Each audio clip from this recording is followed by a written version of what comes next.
Happy 5 Minute Friday, friends, and still Happy New Year. We're only 2 weeks in, right? This week, we're going to get right to it because I kind of have a lot to talk about. I'm sharing a lot of resources this week, so I wanted to preview those, but I also just have some things that I want to talk about and try to bring this new idea to you, okay? So what is this idea? The theme for this week is, do I need a budget for my business, or how about a projection, and what is a forecast, okay? So I'm going to talk about those here in just a second. But this is really great. We're still January. It's still new. It's still fresh. We're pulling in numbers. We're finalizing everything, all the numbers that happened last year, looking at them, doing a year in review, which I talked about last week on the video. And now we want to be forward facing and moving forward. So what is the difference between a budget and a projection, and which one do I suggest? And the major differences here is that a budget is going to be more expense focused and a projection is going to be more revenue focused. So which one is better for you at the age and stage of your business to be focused on? Like if your expenses are wildly all over the place, then yeah, we may want to look at doing an expense audit and really trying to figure out what's crucial and essential there.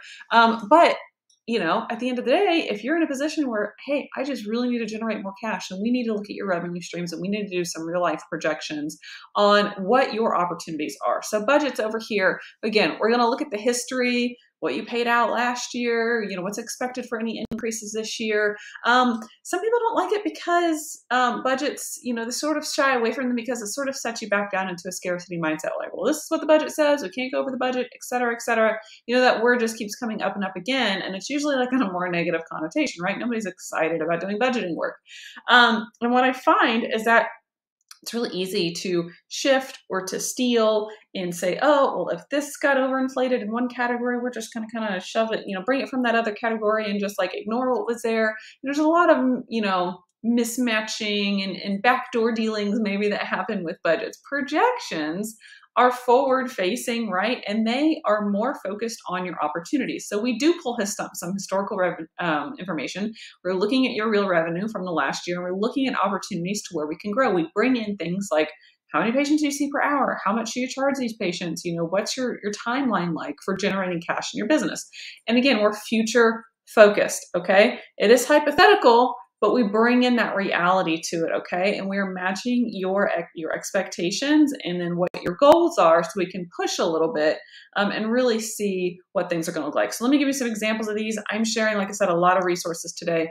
Now this is just a basic budget template that I used and sort of reformatted it. And I put some example prices in here. Now these, could be right on the nose for your business or for planning for your business, or they could be markedly different. So, I just wanted to bring in, of sort of an average of clientele that I deal with coaching with chiropractors and business coaching with chiropractors, and see, where do I even start with this sort of thing? So you'll see the link for this. This is based in a Google spreadsheet. And so it actually has two different tabs. So this whole section is one tab and this whole section is another tab.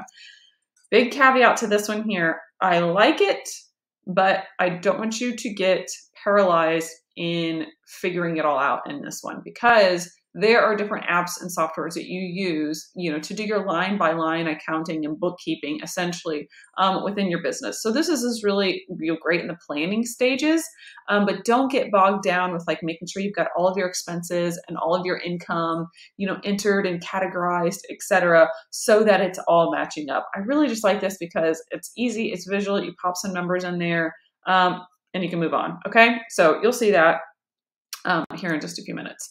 Now this one is something newly formulated that I've been using with clients, and this is looking at projections. So I've kind of done it two ways here, where at the top we're looking at, every single month, what do we expect to generate across our different revenue streams. So I've just popped in some examples here, essentially from my own business. Chiropractic from patient sources, chiropractic from any insurance plans that you may be on that may be reimbursing you, acupuncture, which for me is a cash service, and then any sort of nutrition. You can also put in retail supplements, whatever you want. But we want to pull in some historicals, maybe make a copy of this. You pull in some historicals, what you did last year, and then we have one set at the bottom where we're saying, okay, well, what do we expect to grow for this year? And we're mapping it all out. And again, we're touching a little bit on that piece of seasonality that may come in. There's my timer, so let's hurry up.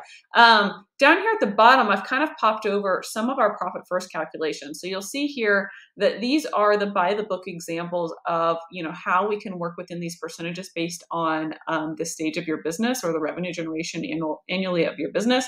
And then how you use these percentages to make the cash flow grow. So this is a client example this week where, she said she, had this big revenue goal. So let's just say $400,000 she wants to generate for the coming year. Great. What does that mean? I want to break that down at least on a quarterly basis and say, okay, here's your goal for quarter one. Quarter one, historically, a little bit lower than the rest. Okay. So we just want to be realistic.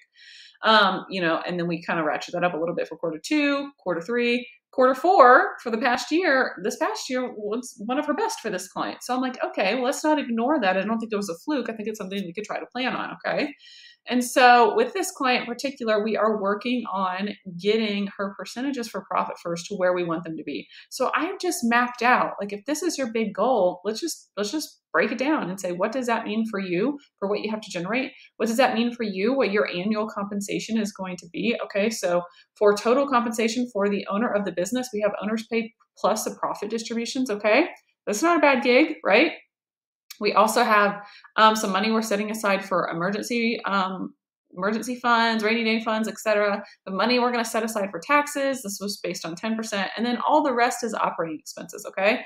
So pretty clear. Not going to take a whole lot of time to put something like this together, but this spreadsheet I'm actually not sharing with you because it is proprietary to the work that I do with clients. But just one step away from becoming a client if you want to get together and have someone look objectively at these numbers with you.